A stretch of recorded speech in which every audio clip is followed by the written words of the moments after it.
everybody, it's Chugga Conroy. Welcome back to more Pokemon Emerald. In the last episode, we got here to Satopolis Gym, fought a few trainers, and got up to the gym leader. And in this episode, guess who we'll be taking on? Let me ask, did you know? Ah, I should not be so coy. It was I who taught Wallace everything there is to know about Pokemon. He lies. Once, I had given up my position as the gym leader. In my place, I entrusted Wallace with the gym. However, a compelling reason arose for me to make a comeback. Ah, but enough chatter. Let us begin our match, shall we? Please, you shall bear witness to our artistry. A grand illusion of water sculpted by Pokémon and myself. If you're playing Ruby and Sapphire, you'd fight Wallace here, but instead we have Juan, a big fat liar. So Juan is going to start out here with a Love Disc. With the moves Water Pulse, Attract, Squeakies, and Flail, I'm going to tell Love Disc exactly what I think of its existence right here and now by just simply annihilating it point blank. If it survives this, I will have a newfound respect for Love Disc. If it survives this, I'll use it on my team. Okay, there we go. That shows you. Okay. So now that it's done with that Love Disc, I should mention Ruby and Sapphire would be a level weaker. It's level 41 in this game, 40 in Ruby and Sapphire. Now he's going to be sending out a Whiscash with Rain Dance, Water Pulse, Earthquake, and Amnesia. It's 41 in this game, 42 in Ruby and Sapphire. So, you know, trading a level on Love Disc for a level on Whiscash. I'm going to start out with Fake Out just to be sure it doesn't get to do anything, even though I doubt that my heavily multiplied Giga Drain would have no chance, though, because Giga Drain, same type attack bonus, times 4 weakness, Miracle Seed, it's goes out to like 0.7, it's 7 point something times damage. It's pretty good. So there we go.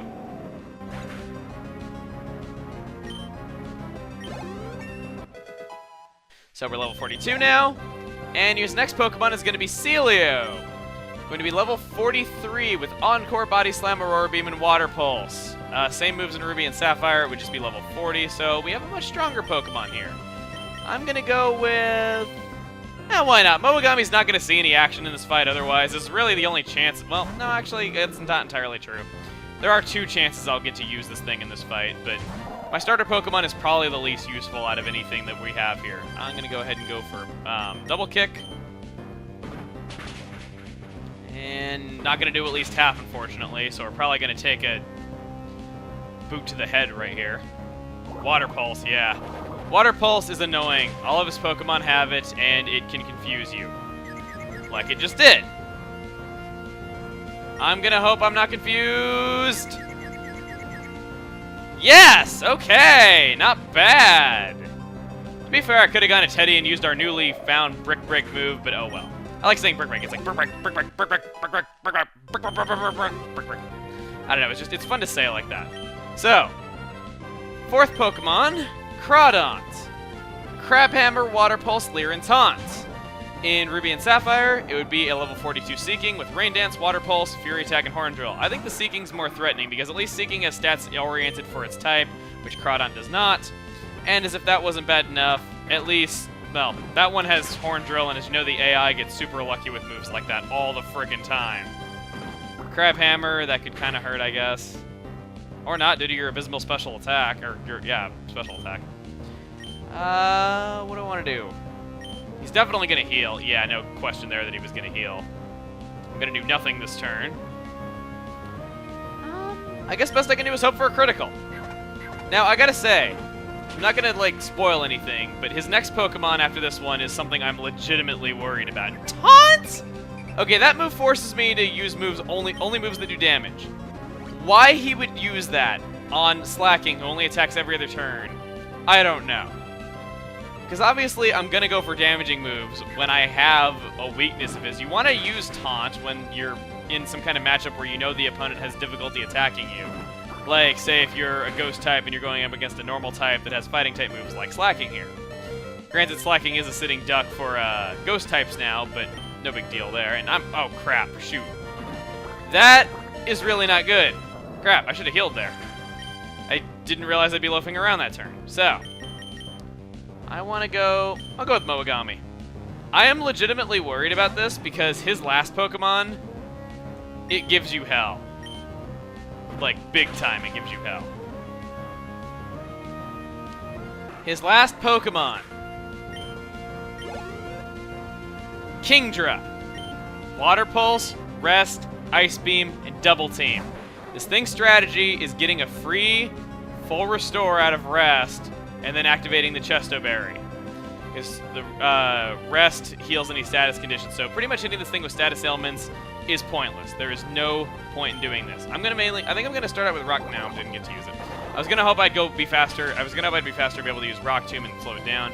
Playing Ruby and Sapphire, he has the slightly easier level 43 Malatoke with Water Pulse, Twister, Ice Beam, and Recover.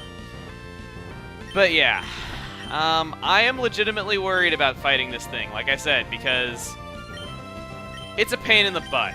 It really is. Like I said, status inflictions don't really serve a purpose in this fight.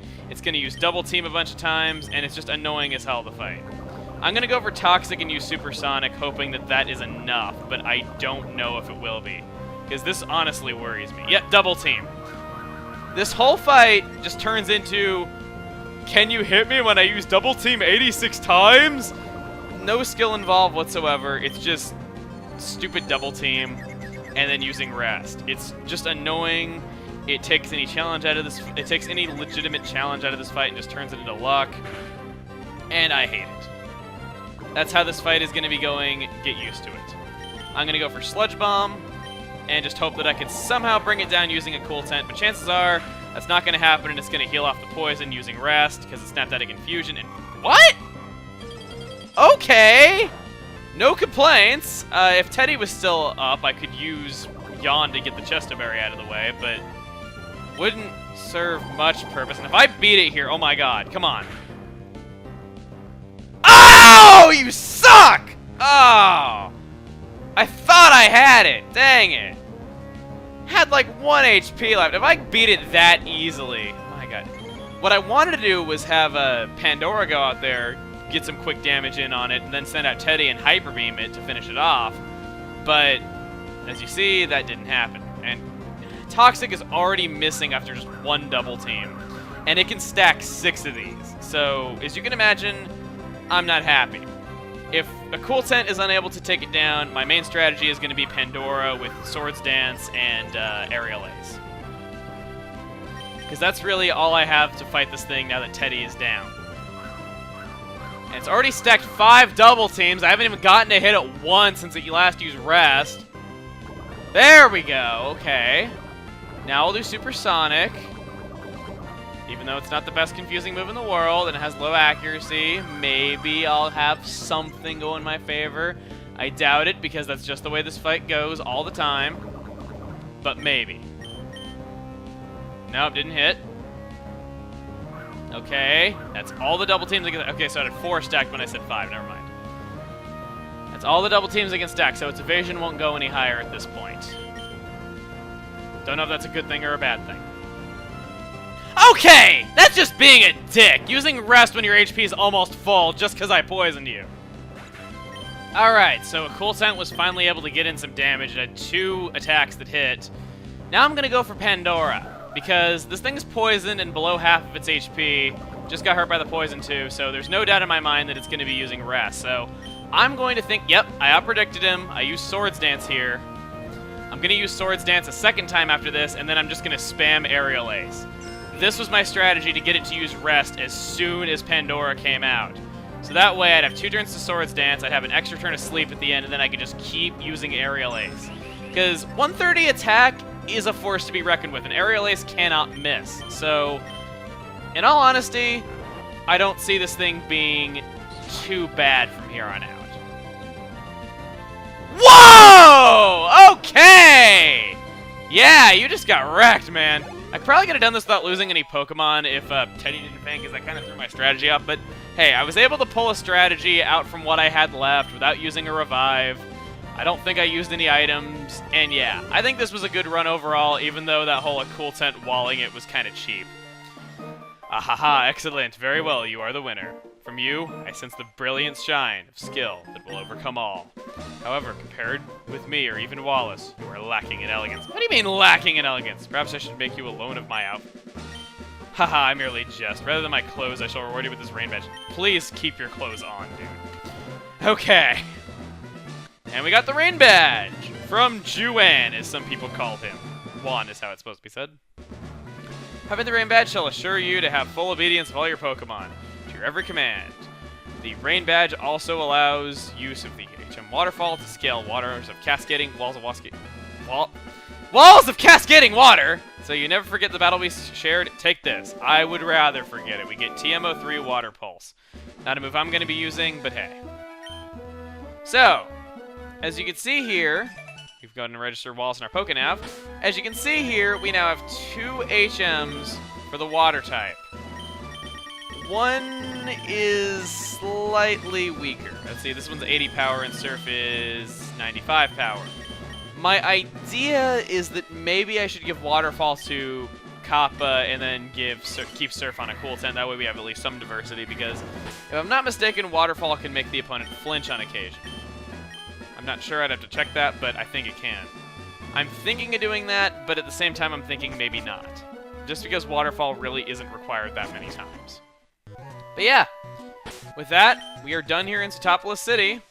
So, what do you say we fly off to Fall Arbor Town and check out one of the first waterfalls you can see in this game and, you know, get some stuff. And just outside of Fall Arbor Town, we got a waterfall right here, so let's use it. And that's not how I use it. I want to go up the waterfall.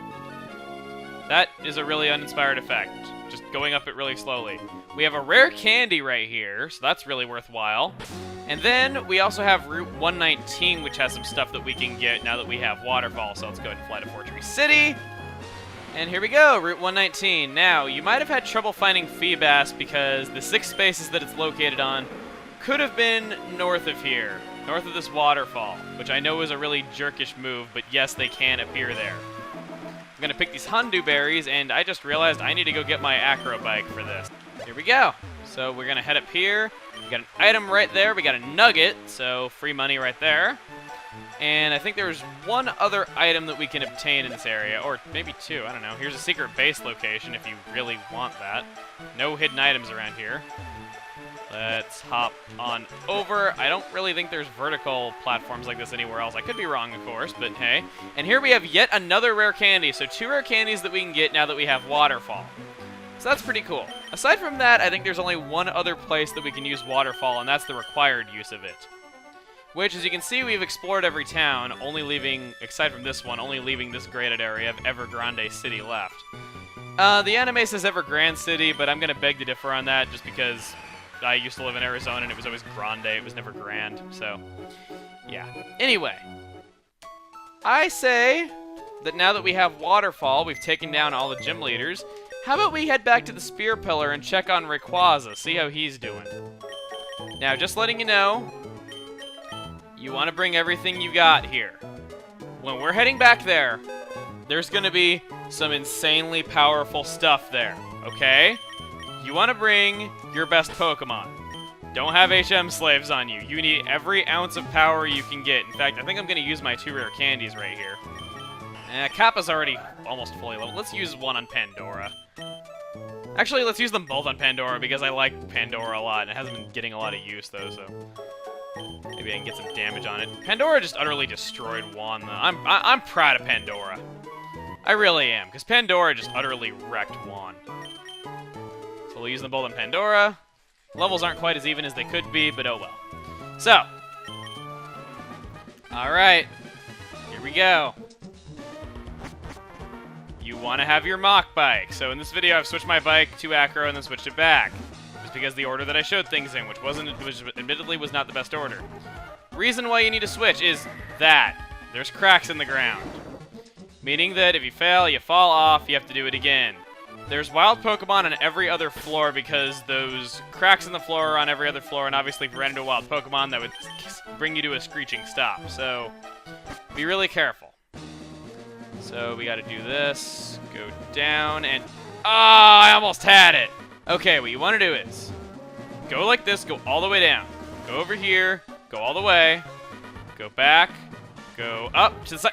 Dang it, didn't do it quite right. Okay, there we go. That's how you do it. So I knew how to do it, I just couldn't do it quite right. Now we have wild Pokemon on this floor once more. Like I said, only on every other floor, so it's kind of weird how they did it. Then over here we have a much more difficult when we attack. Oh, I almost did it in one try! Dang it! That was awesome! I was like, this is much more difficult, and I almost did it in one try. You have to land dead center. Like here. I'm screwed. I might as well just jump down. Dang it! Dang it! Yes! Yes! Okay, finally. Now what you have to do here is really jerkish. You have to make it over that first tile and then land on one of the two in the middle. Yes! Did it right. Okay. If you've done that, you should be good, because you come out up here, don't go down those two, whatever you do. You have wild Pokemon on this floor again. I'm hoping I can make it through without using another repel. And that's it. This tower's crumbled quite a bit due to the natural disasters, but right up there is Rayquaza.